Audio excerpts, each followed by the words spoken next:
Assalamualaikum warahmatullahi wabarakatuh, teman-teman sekalian. Di mata kuliah perencanaan pemasaran ini kita ada di sesi yang kelima ya. Di sesi yang kelima ini nantinya kita akan membahas mengenai perencanaan komunikasi pemasaran dan penjualan personal. Nah, sebelum saya jelaskan sedikit mengenai materi kita kali ini, saya tidak lupa mengingatkan teman-teman untuk mengisi absensi, diskusi serta tugas-tugas yang diberikan. Karena di sesi yang kelima ini kita ada tugas ya teman-teman, tugas yang dua.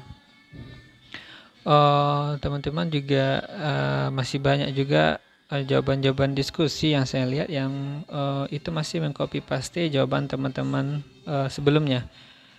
Nah, sesuai dengan panduan UT, kalau masih banyak yang mengcopy paste itu berarti nilainya dikasih 0 ya. Cuman saya tidak mau ngasih 0, saya tetap ngasih nilai, cuman nilai minimalnya bagi saya adalah 20.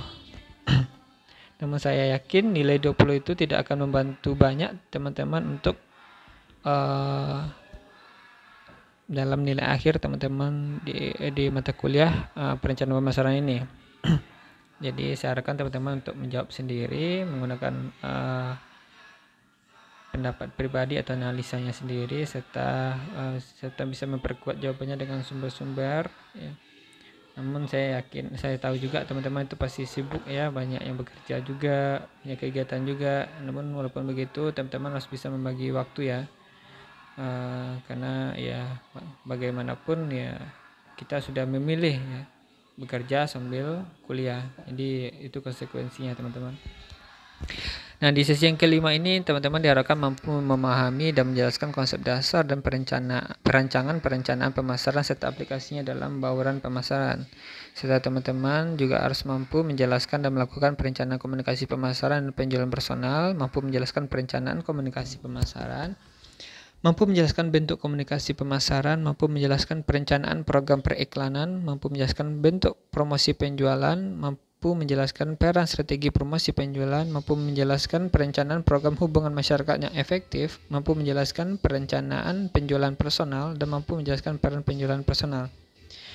Nah, di materi kita yang kali ini kita sebagai perusahaan harus mampu berkomunikasi dengan pelanggan atau konsumen kita. Namun kalau kita bayangkan tentu akan susah ya komunikasi antara perusahaan yang berada di satu tempat dengan konsumen yang berada di seluruh wilayah yang ada di Indonesia.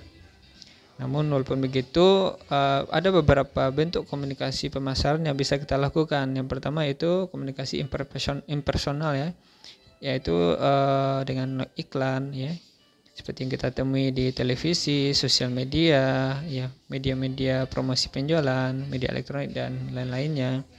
Itu adalah komunikasi impersonal ya, berarti artinya ini komunikasi pemasaran yang secara tidak langsung antara perusahaan dengan konsumennya. Namun ada juga komunikasi yang secara personal, yaitu dengan langsung bertemu dengan orang-orang atau konsumen-konsumennya untuk mengetahui kepuasan serta minat dari konsumen tersebut terhadap produk yang kita jual, seperti dengan adanya uji-uji coba makanan di pusat-pusat penjualan ya, di mall dan supermarket dan lain-lainnya. Dan juga ada komunikasi yang personal itu seperti perusahaan-perusahaan jasa ya, pasti mereka hampir setiap kita menggunakan jasanya, mereka akan bertanya melalui boleh seperti email atau melalui WA untuk mengetahui kepuasan terhadap pelayanan yang sudah kita gunakan dari perusahaan tersebut. Contohnya saya pernah menggunakan IndiHome, sampai sekarang menggunakan IndiHome, dan hampir tiap bulan masuk email untuk bertanya apakah puas dengan produk yang sudah mereka tawarkan. Atau lewat WA juga sering saya temukan kalau saya pergi ke rumah sakit, habis dari rumah sakit pasti masuk WA untuk menanyakan puas atau tidak terhadap pelayanan dari rumah sakit tersebut. Nah, ini bisa menjadi indikator bagi perusahaan untuk perbaikan ke depannya.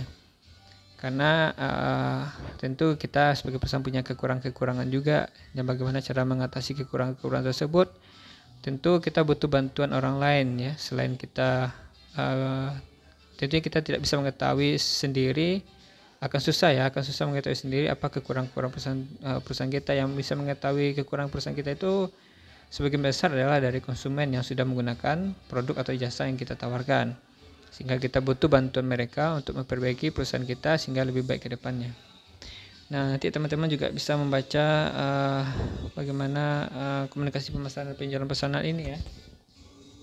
Untuk sesi kelima kali ini saya cukupkan demikian. Assalamualaikum warahmatullahi wabarakatuh.